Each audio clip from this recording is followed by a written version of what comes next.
Mesdames et messieurs, bienvenue au débat du dimanche, la rétrospective de l'actualité africaine et internationale. Aujourd'hui, le Sénégal avec cette rencontre entre Maître Abdoulaye Wade et Macky Sall, un début de réconciliation.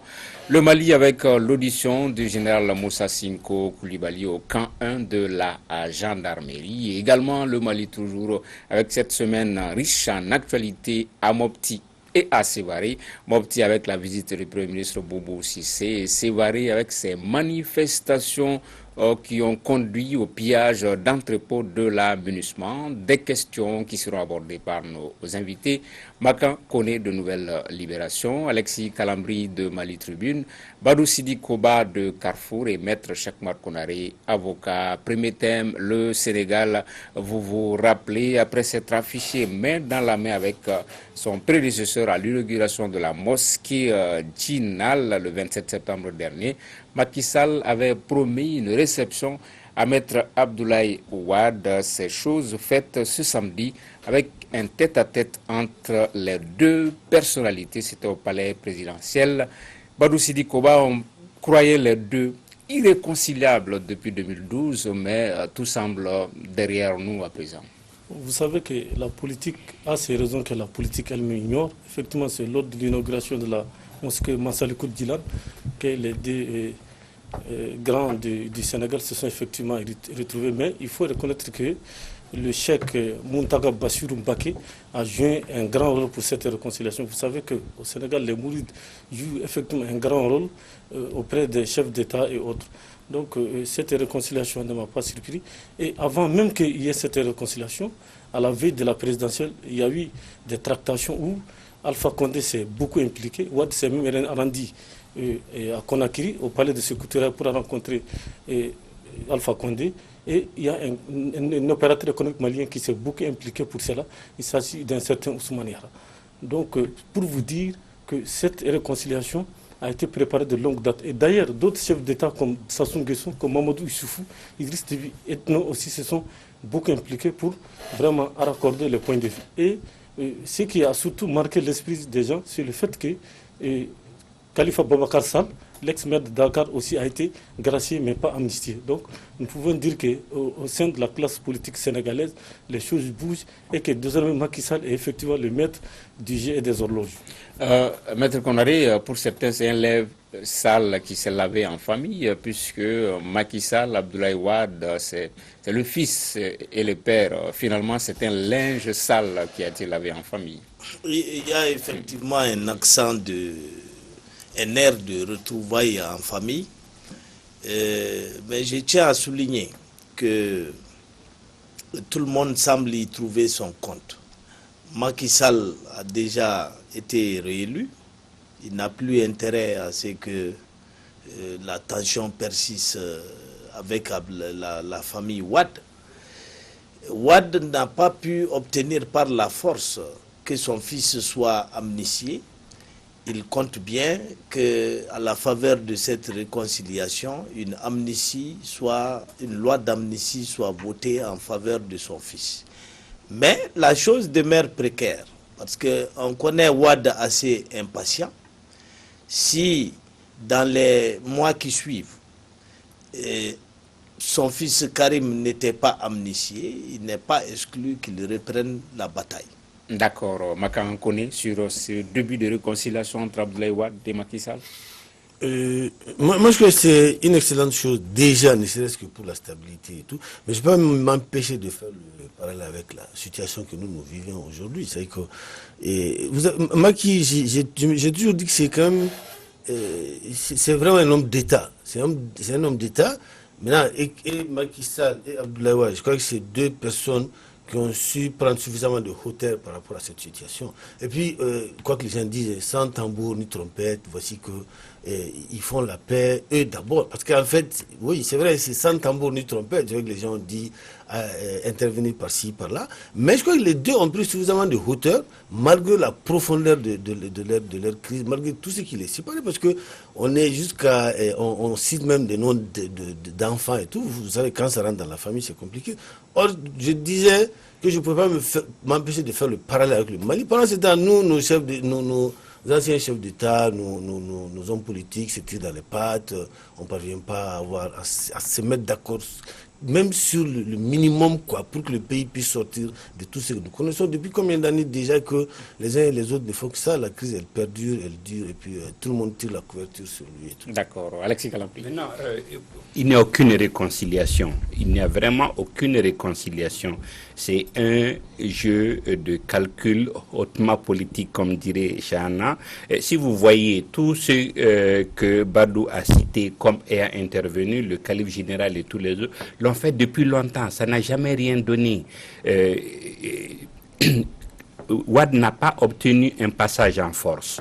Maintenant, il se trouve à un moment où le président Macky Sall a besoin d'accalmie et a besoin à la limite de l'avoir autour de lui. Donc il y a une convergence. Je suis sûr que dans les jours à venir, si il n'obtient pas ce qu'il veut, et là ce n'est pas évident parce que il est sûr que Macky Sall va chercher à positionner quelqu'un qui ne serait pas Karim. Maître Wade, vous le savez, fils spirituel, c'est pas le premier fils spirituel qu'il a eu, ni le dernier d'ailleurs, et il a épuisé les maîtres Ngom, les Jean-Paul Dia, tous ceux-ci ont été ses fils spirituels à un moment donné, Idrissa Seck, mais quand il a fallu aller au clash pour ses intérêts et ses objectifs, il n'a pas hésité. Donc, non, c'est juste un calcul politique et on verra ce que ça va donner. Oui, Badou, un jeu d'intérêt pour les deux. Macky qui veut régner en toute accalmie et Abdoulaye Wade qui veut peut-être positionner Karim. Mais tout cela, c'est un prélude au dialogue national, puisqu'il y a un dialogue national qui est prévu également au Sénégal où on parle de statut de l'opposition. Peut-être qu'aller à ce dialogue avec un semblant de réconciliation avec Maître Abdoulaye Wade, ça pourrait être d'un impact positif sur les choses. Vous savez qu'au niveau du pays de la Teranga, souvent c'est les confréries qui déterminent le champ politique. Vous savez que pendant l'élection présidentielle, effectivement, Macky Sall a perdu à Touba. Et la raison est simple, tout simplement parce que Khalifa Boubacar Gueye et Khalifa Boubacar Sall, qui est le maire de Dakar qui a été déchu, emprisonné pour 2 ans et 6 mois, il a été relâché. Donc, à cause de ça, Touba n'a pas voté pour le président de la République. Or, le président de la République aujourd'hui a besoin de l'appui de ses confréries pour pouvoir amorcer le dialogue dont vous avez parlé. Donc, il a tout intérêt aujourd'hui à prendre langue avec l'ensemble de la classe politique pour pouvoir mener à bien ce dialogue. Vous savez qu'aujourd'hui, au Sénégal, la vieille garde a tendance à quitter. Et je sais que 2024, c'est Ousmane Sonko, c'est Idrissa Seck et autres là qui vont vraiment redéfinir les cartes. Or, à présent, Macky Sall n'a pas choisi de dauphin. Donc, pour cela, il est en train peut-être de faire un petit sondage auprès de la classe politique, au sein même de sa classe, de sa famille politique, pour pouvoir vraiment dégager une sorte de stratégie et faire une sorte de test et voir comment prochainement choisir un dauphin pour pouvoir vraiment lui succéder. Parce que nous savons tous que après son départ, ce ne serait pas facile parce que tout sera entre les mains de la nouvelle génération, de la classe politique sénégalaise. Oui, Maître Konaré, comment faire en sorte que tout cela ne se fasse pas au détriment de la justice? Parce que même si rien n'a officiellement filtré du tête-à-tête, on entend ça et là le nom de Karim Wade. Il lui est quand même reproché le détournement de plus de 200 millions d'euros. Comment faire en sorte que cette réconciliation, même si pour Alexis ce n'est pas une réconciliation, que ce tête-à-tête ne se fasse pas au détriment de la justice, concernant Karim Wade en l'occurrence? En fait, toute l'affaire tourne autour de la condamnation pénale. Et la loi permet d'amnistier un condamné. Si Karim Wade bénéficie d'une loi d'amnistie, la condamnation sera réputée effacée. Maintenant, l'argent dont vous parlez est dû à l'État. Si l'État lui-même est favorable à l'effacement de la condamnation pénale, je ne vois pas qui va s'activer pour réclamer à Karim Wade les 200 millions d'euros de dommages et intérêts dus à l'État. Et donc le tout ira ensemble. Si réconciliation il doit véritablement y avoir, il va falloir passer par cette case-là. oublier ce que l'on reprochait à Karim Wade. Sans ça, la bataille va reprendre. D'accord. Alexis, quel impact tout cela sur le landerneau politique? Le PDS en l'occurrence, Wade il est nonagénaire quasiment, même s'il dit que leurs familles sont centenaires. L'impact sur le marigot politique? Non, ça amène ou ça contribue à la désaffection vis-à-vis de la classe politique. Vous le disiez tout de suite, ça se fera au détriment de la justice. D'abord, vous avez Khalifa Sall qu'on a emprisonné pour avoir détourné, qu'on a élargi sans que l'opinion se fasse une religion sur la question. Ensuite, celui-là, Karim également va passer parce que qu'est-ce qu'il faut pour le président Macky Sall? Les fins de règne sont très difficiles pour les chefs d'État. Autant il avait besoin de se faire réélire, autant il a besoin d'accalmie pour finir son mandat. Et pour cela, oui, il faut qu'il fasse des concessions avec la justice et avec, disons, qu'il se dédise en quelque sorte, parce qu'il a pris des positions par rapport à des gens pour des faits, mais il va être obligé de revenir là-dessus parce que oui, il lui faut réussir son dialogue national, faire en sorte que tout le monde participe, mais l'arrière-pensée, c'est qu'il faut que il soit tranquille jusqu'à la fin de son mandat. Makan, est-ce que c'est pour mettre Karim Wade sur orbite, le blanchir? Je crois qu'il va avoir une solution, Macky Sall, parce que ce qui est important au Sénégal, moi c'est ce que je vois surtout, c'est qu'il y a un chef d'orchestre. On sent qu'il y a un chef d'orchestre. En fait, Macky Sall, c'est lui qui a ses cartes en jeu et il les joue à sa guise. Au moment donné, il fait ce qu'il veut, ce qu'il estime en tout cas bon pour la suite de son pouvoir et tout. Vous avez vu déjà comment il a accédé au pouvoir, comment il a pu réunir autour de lui pratiquement toute la classe politique sénégalaise pour faire partir Abdoulaye Wade.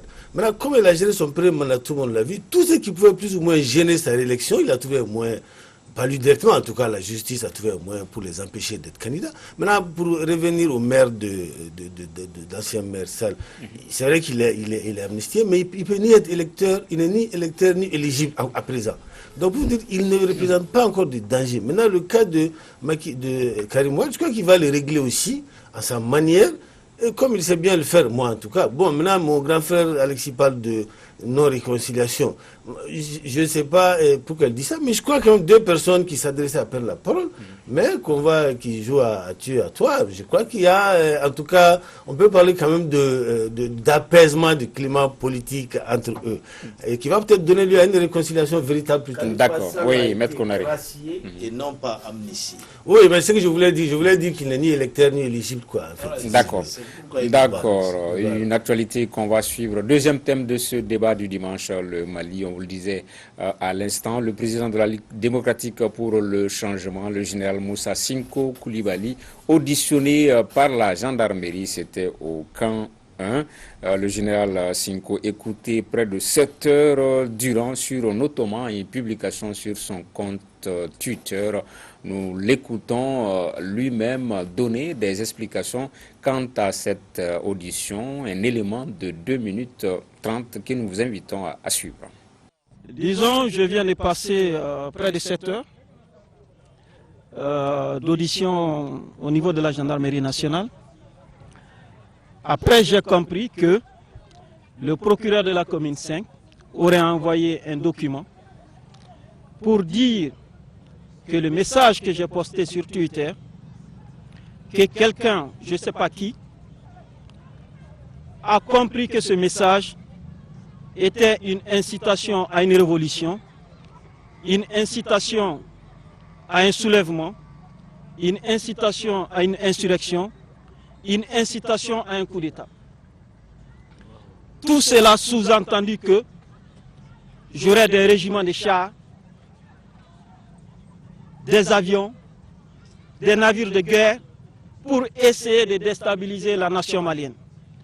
Que j'aurai des fonds à disposition, sous-entendu, et que le peuple malien n'attend qu'un seul mot du général Moussa Sinko Koulibaly, pour essayer de déferler sur les institutions de la République.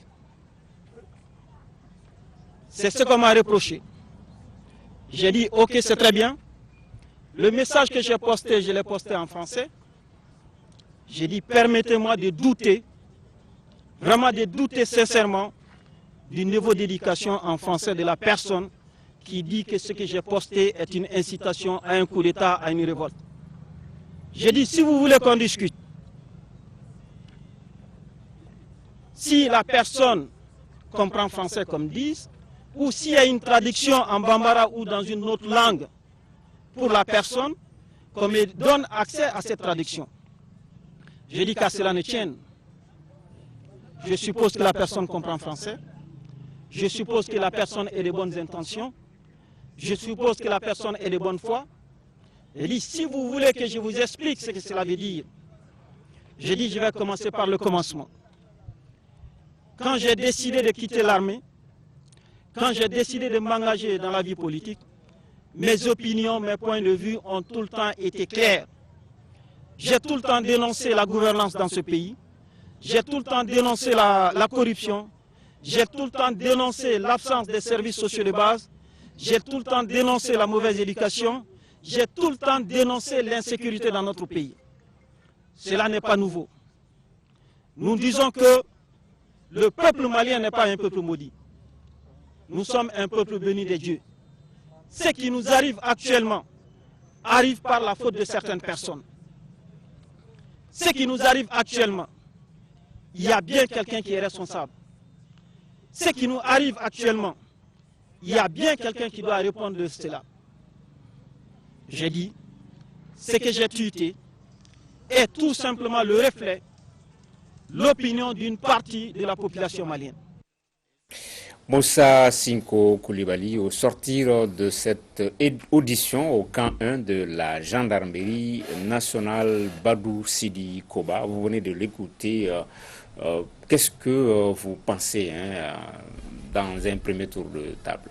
Bon, ce que je pense dans un premier tour de table, c'est que Moussa Sinko, c'était un général de brigade. Il a troqué la tenue pour la politique. Et quand il y a eu le coup d'État du 22 mars 2012, ou bien le coup de force, parce qu'on nous a dit qu'il n'y a pas eu de coup d'État. Il a été chef de cabinet du chef de la junte, le capitaine qui a été bombardé général. Ensuite, il a été ministre de l'administration territoriale. Il a organisé les élections. Il aurait même dit que si les tendances se confirmaient, le président Ibeka sera élu dès le premier tour. Ensuite, il a été nommé directeur de l'école de maintien de la paix à l'île Blondebé, grâce au soutien du pouvoir. Donc c'était le parfait amour entre eux. Et aujourd'hui, ça ne va pas. Il démissionne de la tête de l'école de maintien de la paix. Il crée un parti politique et il s'attaque ouvertement au régime. Bon, dans mes analyses, je dirais tout simplement parce que Amadou Aya, à présent, est en prison. Nous savons tous qu'ils sont proches et en son temps, il y a eu un deal entre les talents du pouvoir et ce deal n'a pas été respecté. C'est la raison pour laquelle vraiment il s'est révolté. Mais moi, je dirais que les propos qu'il a tenus ne doivent pas quand même inciter le pouvoir à essayer de s'en prendre à lui parce qu'on est en train de lui donner une certaine popularité. Et il faut aussi dire que l'actuel président de la République, Elhadji Ibrahima Boubacar Keïta, en son temps, nous on est des historiens, on retient tout, il a l'habitude de dire que le régime d'Ateta est un régime incompétent et qu'il est temps qu'Ateta dégage pour vraiment mettre fin à la souffrance de la population malienne. Il l'a dit en son temps. Oui, puisque pour rappeler le tweet de Moussa Sinko, je cite, il a dit qu'il était impérieux de mettre un terme à ce régime incompétent. Maître Konaré, vous venez de l'écouter. Est-ce que ce tweet-là était peut-être de nature à provoquer, à permettre cette audition-là? Il y a deux lectures possibles. Moussa Sinko a tweeté, il est impérieux de mettre fin à ce régime incompétent pour abréger la souffrance du peuple. Il y a deux lectures possibles. La première lecture, qui est celle des amis de Moussa Sinko, consiste à dire qu'il a simplement usé de sa liberté d'opinion et de sa liberté d'expression. Un homme politique, surtout un opposant, n'a pas vocation à caresser un pouvoir dans le sens du poil. Les mots « nous allons vous chasser du pouvoir »,« il faut dégager », Bouakabla et autres là, qui ont jalonné la campagne, ont le même sens. Il s'agit simplement de dire que le régime de Ibeka doit quitter le pouvoir. Et la deuxième lecture, qui a été privilégiée par le pouvoir cette fois-ci, consiste à dire que Moussa Sinko appelle à l'insurrection populaire ou à une insurrection armée. C'est une lecture qui a été privilégiée dans un contexte où l'on venait de perdre des soldats à Boulkessi et à Mondoro, dans un contexte de fébrilité totale du pouvoir, et à un moment où, en réalité, le gouvernement semblait sonner. Donc, l'interprétation qui a été privilégiée par le pouvoir a conduit Moussa Sinko devant la gendarmerie. Prochainement, on saura si une suite judiciaire sera donnée ou non à ce qui s'est passé. Oui, Magankone, on l'a écouté avec intérêt par rapport à ce qu'on lui reproche. Quelque part, il a dit qu'on lui reproche d'avoir des navires de guerre. Moi, ça m'a vraiment fait sursauter, quoi. Navires de guerre dans un pays comme le Mali. Bon. Non, si c'est vrai qu'on lui a dit ça lors de son audition, c'est quand même à la limite ridicule, quoi. Bon, mais c'est possible, il y a des agents, des capitaines, comme même l'a dit M. Konaré, des capitaines ou des commandants peut-être à la limite, entre guillemets, zélés, qui peuvent faire un peu augmenter un peu à la chose. Et puis bon, c'est pas tous les jours qu'on a en face de soi un général, qu'on peut se faire un général, quoi. Donc c'est possible, mais si c'est le cas, c'est vraiment ridicule. Maintenant, dire qu'il a des armes, il a ci, il a ça, je crois que c'est un peu, ça dénote un peu de la fébrilité du pouvoir lui-même. Je voudrais rapidement renvoyer les gens. Moussa Sinko, il a dit pire que ça. Je voudrais renvoyer les gens au premier discours de Moussa Sinko quand il avait démissionné de l'armée. Mais à la limite, il a accusé des hautes personnalités ici d'assassinat, d'avoir tué les gens et tout, mais on l'a rien fait.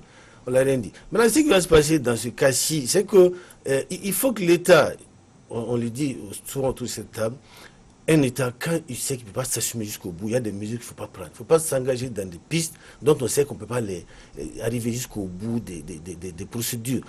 Et de deux choses l'une, soit l'État continue cette procédure, la met jusqu'au bout, et c'est le même résultat. Moussa Sinko, il va se faire une popularité, par la faute de l'État encore, c'est pour dire qu'on ne tire aucune leçon de tout ça.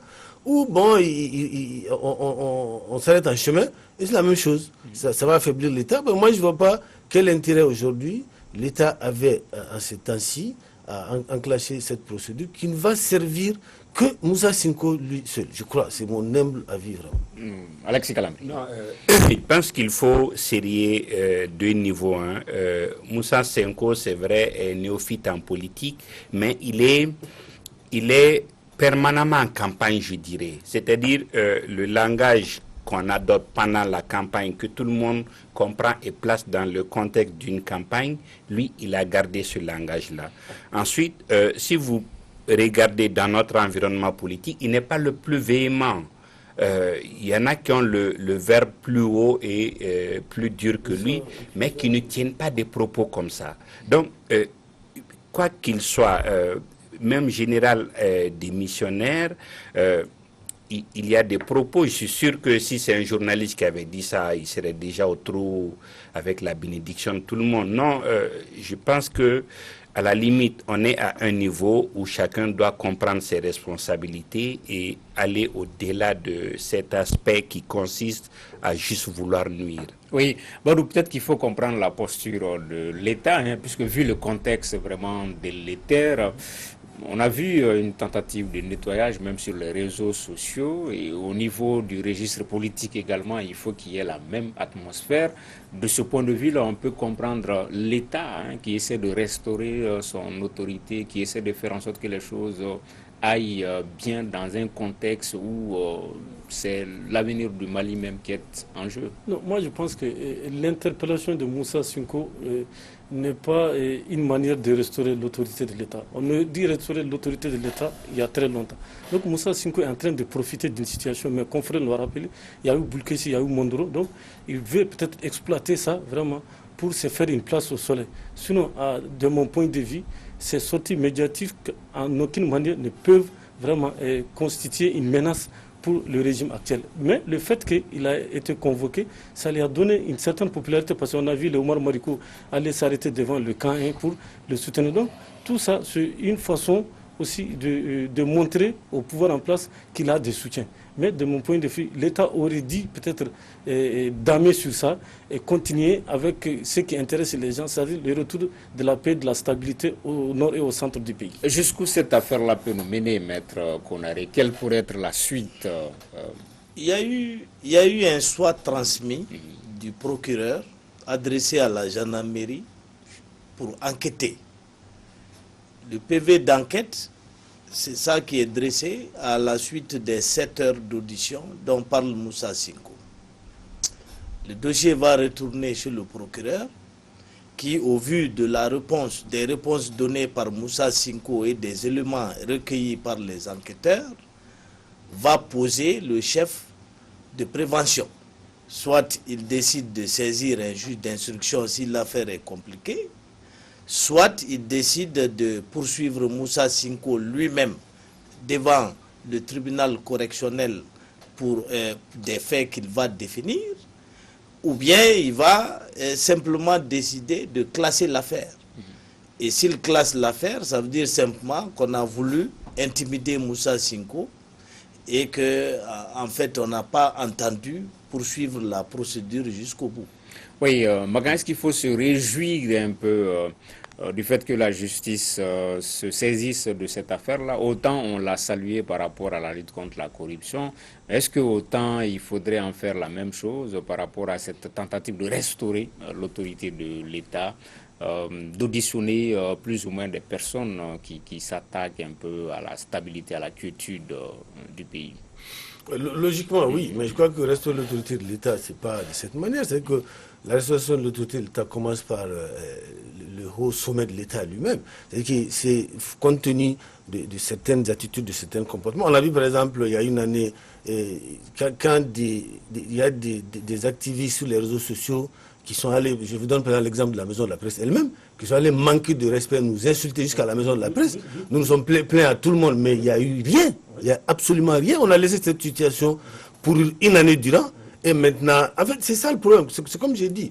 Il ne faut pas qu'il y ait des 2 poids, 2 mesures dans la restauration de l'état de droit, dans la restauration dans la distribution de la justice. C'est pour quelles raisons d'autres citoyens ont le droit aujourd'hui d'insulter des citoyens et d'autres le font, on les interpelle. La justice, elle doit être normale, elle doit être égale à tout le monde. C'est-à-dire que l'on soit riche ou pauvre, comme le dit l'auteur. Maintenant, c'est une bonne chose que l'État, c'est ce que je disais précédemment, c'est une bonne chose que l'État décide de prendre ses responsabilités et de restaurer comment on appelle, son autorité. Mais il faut que ça soit au niveau de tout le monde. Et puis il faut que la procédure aille jusqu'au bout. Il ne faudrait pas qu'on s'arrête en chemin, parce qu'on s'arrête en chemin, comme j'ai dit, on ne sert qu'à ceux qui veulent mettre le désordre entre guillemets, quoi. Ok, Alexis Galandou, un dernier mot là-dessus. Oui, pour moi, c'est une question politique. Je voudrais vraiment qu'on la ramène sur ce registre-là. Faire comprendre, à la limite, j'aurais vu les partis de la majorité prendre le devant pour que des questions nationales sortent du champ politique. Parce que, oui, le tweet est arrivé à un moment où on avait vraiment mal, où, à la limite, on était assez désorienté. Ce n'est pas des propos de ce genre qui rassemblent et qui unissent. Donc, sur ce plan, je pense qu'on peut ramener la question sur le champ politique. La preuve, aucun parti n'a embrayé sur ce chemin-là, même si après, il y a eu des communiqués de soutien, mais aucun parti n'a suivi sur ce registre-là. Ok. Deuxième thème, sinon troisième thème de ce débat du dimanche, je le disais, un week-end riche en actualité abondante donc ce week-end à Mopti et Sévaré. Mopti avec cette visite du Premier ministre Boubou Cissé qui était dans la Venise malienne pour installer le cadre de concertation politique, le cadre de gestion politique de la crise. Nous l'écoutons justement à travers ce discours-là. L'objectif principal, c'est de mettre officiellement en place ce comité régional qui est prévu dans le cadre politique de gestion de la crise au centre et surtout en profiter pour échanger avec les autorités régionales sur son opérationnalisation. On veut mettre en place le comité régional, mais on veut qu'il soit opérationnel dans les meilleurs délais.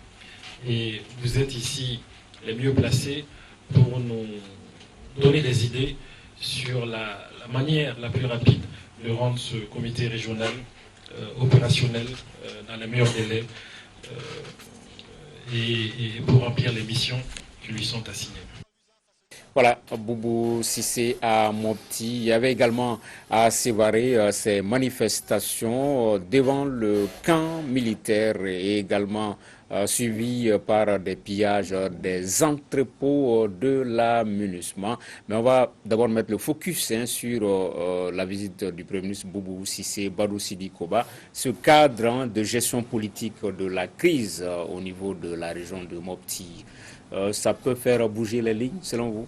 Bon, ça peut faire bouger les lignes à condition que le gouvernement change de stratégie. Parce qu'avant la mise en place de ce comité, il y avait le plan de sécurisation intégré du centre. Ça n'a pas donné de bons résultats. Et c'est la énième fois que Boubou Cissé se rend dans la région de Mopti. Et à présent, ça n'a pas donné de résultats à hauteur de souhait. Nous pensons qu'avec ce cadre, les choses vont bouger parce qu'on a intégré un volet, c'est-à-dire aller en contact avec les populations locales, associer les notabilités, les immeubles, les villages, les chefs de village, les chefs de quartier, donc à ce comité, et pour vraiment pouvoir faire bouger les lignes. Et celui qui pilote ce comité, c'est Gaussou Diarra, qui est un ancien ambassadeur, qui est un diplomate chevronné, qui a une certaine capacité d'écoute, donc qui saura peut-être convaincre la population pour y revenir à de meilleurs sentiments. Maître Konaré, on a longtemps reproché le tout militaire, le tout sécuritaire, mais maintenant on a une approche politique. Est-ce que vous pensez qu'elle peut faire bouger les choses au niveau de la région de Mopti et même de Ségou? C'est une approche qu'il faut saluer, mais elle doit être accompagnée d'une approche militaire. Rien de sérieux et de durable ne peut se construire au centre sans qu'on brandisse l'épée. Parce qu'il y a là des groupes qui ont vocation à devenir des groupes d'autodéfense, des groupes terroristes, etc. Il faut les réduire dans l'immédiat. Je pense notamment à Dana Massagou, qui n'a pas cessé de défier l'État. Je pense aussi qu'il faut prendre garde aux groupes terroristes d'Amadou Koufa. Il faut prendre les dispositions. Donc, les deux doivent aller ensemble. Et je ne suis pas rassuré par le fait que dans une ville qui abrite le principal quartier général des armées, des pillages de l'ampleur de ceux qu'on a connus, alors puissent se produire. Ok, on va en venir sur les manifestations et les pillages, mais déjà sur le cadre de gestion politique, Makankone. Okay. Déjà, moi je crois que c'est une bonne chose quand on prend les dispositions pour résoudre la crise et tout, qu'on prend de nouvelles mesures. Mais il y a, à Mopti, quand vous allez à Mopti, aujourd'hui, quand vous rencontrez les notabilités, les populations disent que lors des précédentes visites des différents premiers ministres, y compris Boubou Cissé, l'État a pris des engagements et que ces engagements ne sont pas encore respectés. Donc c'est important. Maintenant, où en sommes-nous avec ces engagements? Il s'agit entre autres de, je crois, désarmer, libérer des prisonniers qui sont en prison, je crois, distribuer des vivres, parce que la distribution des vivres, la dernière fois, vous avez vu comment ça s'est passé, les préfets et les commandants de quoi se sont distribués et tout ça. Moi, je crois déjà, c'est vrai, moi, je crois déjà, il faut que ces engagements, que l'État, le gouvernement, le Premier ministre s'assure que... Parce que c'est de ça qu'ils se plaignent. Si vous demandez par exemple à M. Babaliba et M. Sédou Nantou, mais c'est ce qu'ils vous disent, ils disent qu'ils sont mis devant le gouvernement pour aller négocier avec leurs ressortissants et ils se sont engagés, mais aujourd'hui ils sont gênés parce qu'il y a des engagements que l'État a pris qui ne sont pas encore respectés. Donc aujourd'hui... Ah mais je dis la vérité, non je donne une information, c'est pour non en fait c'est pour résoudre la crise parce que aujourd'hui c'est de ça que les gens se plaignent. Il faut absolument impératif, il est impérieux pour emprunter un autre terme, il est impérieux que ces engagements soient respectés pour que tout autre cadre puisse être fonctionnel, je veux dire quoi. D'accord. Vous avez été inspiré par le général. Okay. Oui, alors ce qu'il y a à apprécier, c'est que Boubou prend ce dossier vraiment à cœur. Chaque fois que de besoin, il se déplace sur le terrain et ça donne des fruits parce qu'il oblige les gens au dialogue, il ne les laisse pas de répit, de sorte que, oui, on se parle et les lignes bougent. C'est vrai que le rythme n'est peut-être pas ce qu'on aurait souhaité, mais je pense que ça se fait peut-être concomitamment avec l'aspect sécuritaire. Peut-être que cet aspect n'est pas bien vu, mais en tout état de cause, oui, je pense que ces déplacements donnent des résultats. Oui, Badou, finalement, au moins 3 structures par rapport à la région de Mopti du centre. Vous parlez du cirque. Il y a également un représentant du chef de l'État sur le centre. Il y a ce cadre-là. Ça ne va pas faire trop. Les uns ne vont pas marcher sur les plates-bandes des autres, vous pensez? Non. C'est-à-dire le gouvernement, dans sa démarche, veut coûte que coûte ramener la paix et la sérénité. Donc, moi, je pense que ce n'est pas de trop qu'on ajoute cette structure aux représentants du chef de l'État dans le centre qui est le professeur Diongounda Traoré. Mais quand même, il faut reconnaître que les gens se plaignent un peu de lui parce qu'ils sont en train de dire que juste depuis qu'il a été nommé, vraiment, il n'a pas posé d'actes concrets. Mais au-delà de cela, ce qui prouve que l'État est déterminé quand même à ramener la paix, c'est ce qui s'est passé l'autre jour à Soufourlaï. On a vu Zaboul Sud Mohamed quand même vraiment prendre langue avec la population, convaincre les groupes armés vraiment d'amener les armes. Je crois que quelques 8600 combattants doivent en principe désormais déposer les armes. Et quand ils vont déposer les armes, certains vont rejoindre les forces armées de sécurité, d'autres seront réinstallés dans la vie socio-professionnelle. Donc moi je pense que c'est des avancées significatives. Il y a le problème militaire, mais moi je pense qu'il faut mettre l'accent sur le problème économique. Vous savez que le centre du pays a pendant longtemps été une zone touristique. Donc les jeunes faisaient les guides et vraiment ils avaient beaucoup d'argent. Ils n'ont plus cet argent. Donc pour les mettre à l'abri des groupes terroristes, vraiment si on parvient à les intégrer au sein des forces armées ou à leur donner quelque chose pour qu'ils fassent du commerce, je crois que ça va peut-être ramener progressivement la paix dans le centre. D'accord, on va s'appesantir à présent sur ces manifestations. Il y a eu cette marche contre les forces étrangères suivie par des épouses de militaires au niveau du camp qui se sont insurgés contre le déploiement de leur époux, de leurs frères au niveau de Boulkissi. Et le lendemain, Maître Konaré, il y a eu le pillage des entrepôts de la MINUSMA. Ça fait trop quand même de manifestations de pillage. Les pillages, tout le monde doit les condamner. La violence n'a jamais résolu les problèmes d'une nation. Et c'est honteux que des gens puissent aller voler ce qui ne leur appartient pas. Mais les forces internationales doivent savoir que personne ne comprend au Mali leur action, notamment leur passivité face aux attaques dont sont l'objet les forces armées du Mali. Mais des drones et des avions ont pu filmer la fille de Kadhafi jusque dans son salon. Et Reagan a ordonné de bombarder le salon de Kadhafi.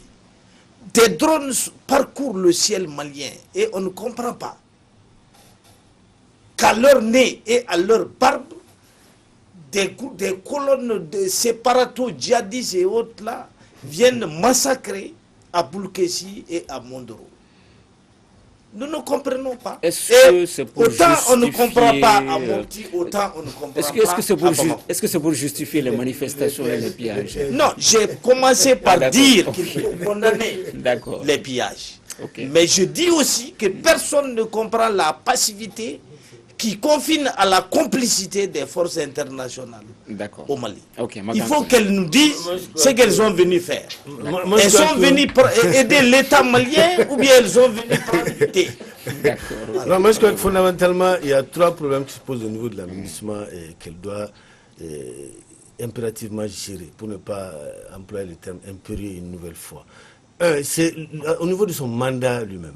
À l'origine, la MINUSMA doit être dans, disons, toutes les missions onusiennes viennent, surtout celles qui nous concernent, dans un pays qui sort de crise. Or, notre pays ne sort pas de la crise. Donc, c'est-à-dire qu'un pays qui sort de crise, elle vient pour apaiser la situation, stabiliser. Donc, la MINUSMA, son mandat même est contradictoire avec l'état aujourd'hui du pays. il faut que donc c'est pourquoi depuis tout le temps on parle de mandat robuste, parce que il faut que la MINUSMA puisse expliquer qu'elle n'est pas là pour lutter contre le terrorisme et tout, et que à l'origine elle est venue pour stabiliser le pays. Or, on ne peut pas stabiliser un pays qui est encore en crise, et c'est le cas du Mali. Le deuxième point, c'est que la MINUSMA ne parvient pas aujourd'hui, elle n'est pas comment dire ça, parvenue à nous faire à faire en sorte que les Maliens se l'approprient. C'est-à-dire que ça, c'est comme un maître qu'on arrive disait tout de suite, que les Maliens puissent accepter sa présence ici. Elle n'est pas parvenue, quoique, quel que soit malgré tous les efforts qu'elle fournit, elle ne parvient pas à se faire accepter par les populations pour lesquelles, qui expliquent même, qui sont sa raison même d'existence. Si ceux pour qui vous êtes là, vous êtes venus si nous ne vous acceptons pas, c'est compliqué, donc le travail est très difficile. Le troisième point, c'est que la MINUSMA aura intérêt à plus investir dans le confort des Maliens, la sécurité des Maliens, qui est dans son propre confort. C'est ça aussi malheureusement qu'il faut dire. La MINUSMA investit plus dans les forces étrangères, plus dans leur propre confort, leur sécurité, que dans la situation des Maliens. Moi je crois qu'il faut que ces trois points soient vraiment le mandat de la MINUSMA, l'appropriation, et puis l'investissement soit inversé en faveur des populations pour lesquelles elle est là. D'accord. Alexis Galambri, ce qui s'est passé, peut-être on le condamne tous, mais c'est un baromètre. Ça doit permettre à la MINUSMA de faire une lecture assez objective. Les Maliens ne comprennent pas qu'avec leur présence, il y ait autant de morts, que la crise s'empire de jour en jour. Il y a eu d'autres manifestations à Caille et puis dans d'autres localités, même à Bamako, par rapport aux forces étrangères.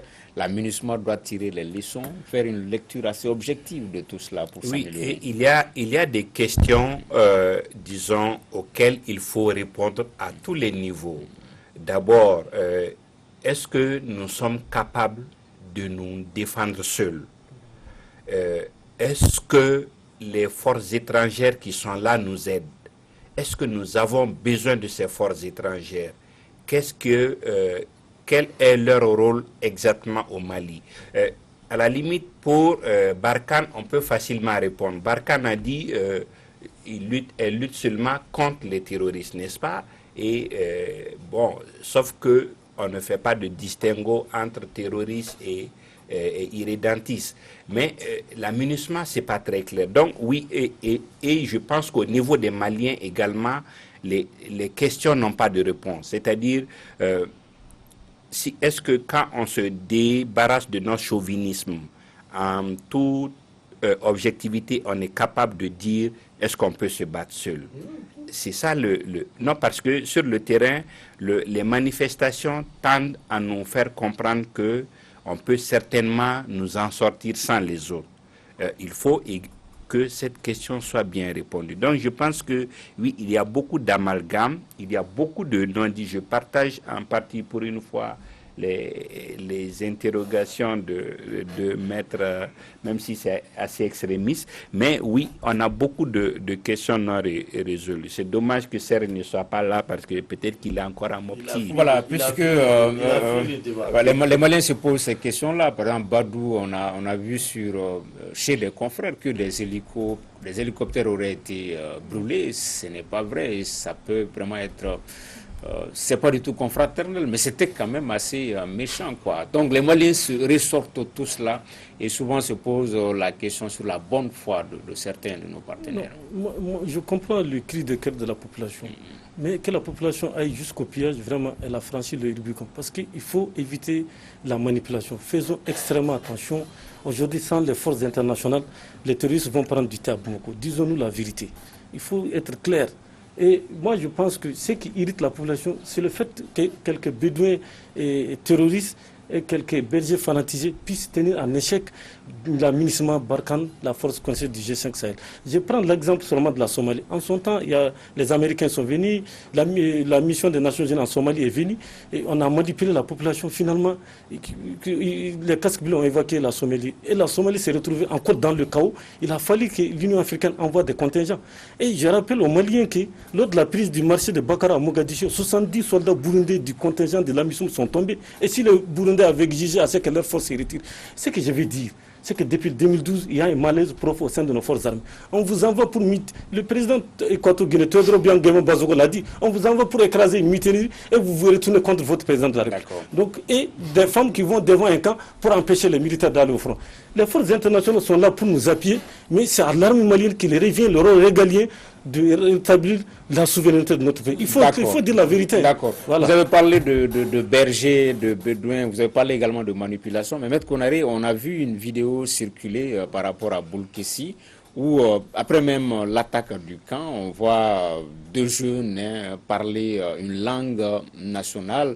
On a l'impression que c'est une mise en scène peut-être pour mettre les Maliens dos à dos. On pourrait penser que c'est cette communauté-là qui aurait attaqué un camp de l'armée malienne. Peut-être qu'il faut qu'on parle de tout ça aussi. Cette vidéo procède manifestement d'une manipulation. Ouais. Parce que si vous l'avez bien noté, tous les peuls qui apparaissent dans cette vidéo sont armés de mitraillettes. Ce n'est pas avec des mitraillettes qu'on pouvait prendre Boulkessi, qui était un camp renforcé. Il fallait des armes lourdes. Et toutes ces armes lourdes ont été transportées au nez et à la barbe des drones de l'amunissement. Alors, donc ça me ramène à l'amunissement, n'est-ce pas? Au-delà de cette manipulation de vidéos tendant à soulever les gens contre les peuples, je m'interroge. L'amunissement, de par son nom même, est une mission multidimensionnelle pour la stabilisation du Mali. Avant sa venue au Mali, c'était les forces séparato-terroristes qui avaient pris le contrôle de ce pays. Elle prétend venir stabiliser ce pays. Donc, elle doit se donner les moyens de vaincre les forces séparato-terroristes. Moi, je n'aime pas les théories. Les grandes théories et les intellectualistes, là, ça ne m'intéresse pas. Vous voulez venir stabiliser un pays en proie au terrorisme et au séparatisme? Si vous ne pouvez rien contre le séparatisme et le terrorisme, vous devez dégager. Il est impérieux que l'amunissement dégage si elle ne peut pas lutter contre les forces qui déstabilisent le Mali. Si elle quitte, je ne suis pas la théorie d'Alexis, dire que le Mali ne peut pas se défendre seul. Avant l'amunissement, le Mali existait. Après l'amunissement, le Mali va continuer à exister. Il va se débrouiller. D'accord. Voilà. Nous nous débrouillerons. D'accord. Voilà. D'accord. On est. Vous oubliez que l'empire du Ghana, il y a eu l'empire du Mali, puis l'empire Songo et puis la République du Mali. D'accord. Peut-être qu'on aura. D'accord. Attendez, Badou Sidikoba. Badou, non, il est impérieux qu'on mette de l'ordre. Il est impérieux qu'on mette de l'ordre. Voilà, Makan Kone et ensuite Alexis Kalambri pour le dernier mot. Je voulais, par rapport aux forces internationales, qu'on fasse, en tout cas qu'on sorte un peu de l'amalgame.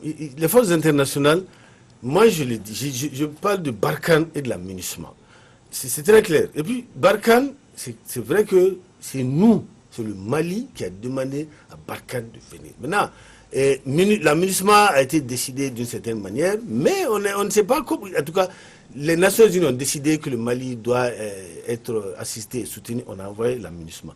Mais pour répondre à Maître Konaré, c'était très clair dès le départ, l'amunissement n'est pas venu pour lutter contre le terrorisme. Ils l'ont dit, ils le répètent. Moi, c'est ce que j'ai dit. C'est là que j'ai parlé de paradoxe même par rapport au mandat. C'est-à-dire qu'ils ne doivent pas venir dans un pays en proie à tout ça. C'est pourquoi j'ai dit aujourd'hui, soit on les donne des mandats robustes, ou soit on fait quelque chose.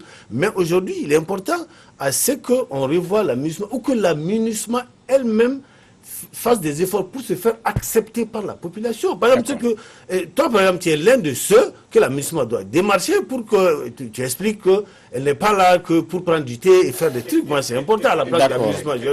Alexis Kalambri. C'est vrai qu'il y a beaucoup de questions à régler au niveau de l'armée malienne. Vous avez, ça me gêne les postes qu'on voit, les images qui circulent. C'est vrai qu'il y a beaucoup de manipulations, mais il faut que la hiérarchie parvienne à faire que les hommes communiquent moins avec les familles. toute la manipulation commence par là et les lectures varient selon les positions des gens. Mais oui, déjà, de moins en moins au niveau de l'armée, on parle de questions d'armement et d'équipement.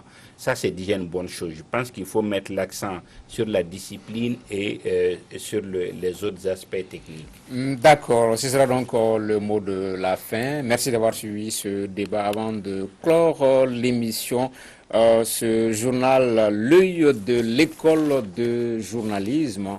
Voilà, l'œil de l'école de journalisme, la publication de l'école supérieure de journalisme et des sciences de la communication, avec un mot du directeur, le professeur Alassane Diakité, sous la supervision de Diomansi Bonbonté, à lire à la découverte de Kenyuroba, les entrailles d'un village attachant, et bien d'autres articles dans ce journal, l'œil de l'école de journalisme. Avant de quitter également cette autre information, une page noire. Voilà, Gouro Diallo, un ami de Diallo, un ami de la presse qui nous a quittés, qui vient donc de nous quitter. Moi, quand vous étiez avec lui à Ouagadougou, il s'est déplacé pour participer au FILEP. Un mot assez rapide avant de... Oui, non, comme vous l'avez dit, c'est vraiment l'ami de la presse. Il est allé à Ouagadougou, on a fait le FILEP ensemble, on est revenu par le même vol. Moi, je ne savais pas que c'était nos dernières heures ensemble. Vraiment, c'est le cœur très serré que je demande, c'est que je prie pour lui en fait. Quoi. Enfin, voilà, paix à son âme. Merci d'avoir suivi ce débat. Nos invités étaient Makan Kone, directeur de publication de Nouvelle Libération, Alexis Kalambri, directeur de publication de Mali Tribune, Badou Sidi Koba, directeur de publication de Carrefour, et Maître Chekmar Konaré, avocat. Merci de l'avoir suivi. Notre débat politique cette semaine, un enregistrement à Ouagadougou avec lui et moi autour de la problématique de la libre circulation des personnes et des biens, avec comme invité Dr Paul Kofi, le commissaire en charge des transports et de l'aménagement du territoire, Madame Ayo Yameno, ancien ministre du Bénin et magistrat, et également Adaman Koulibaly du syndicat des transporteurs. C'est à 21h, temps universel. Merci d'avoir suivi ce débat et à la semaine prochaine.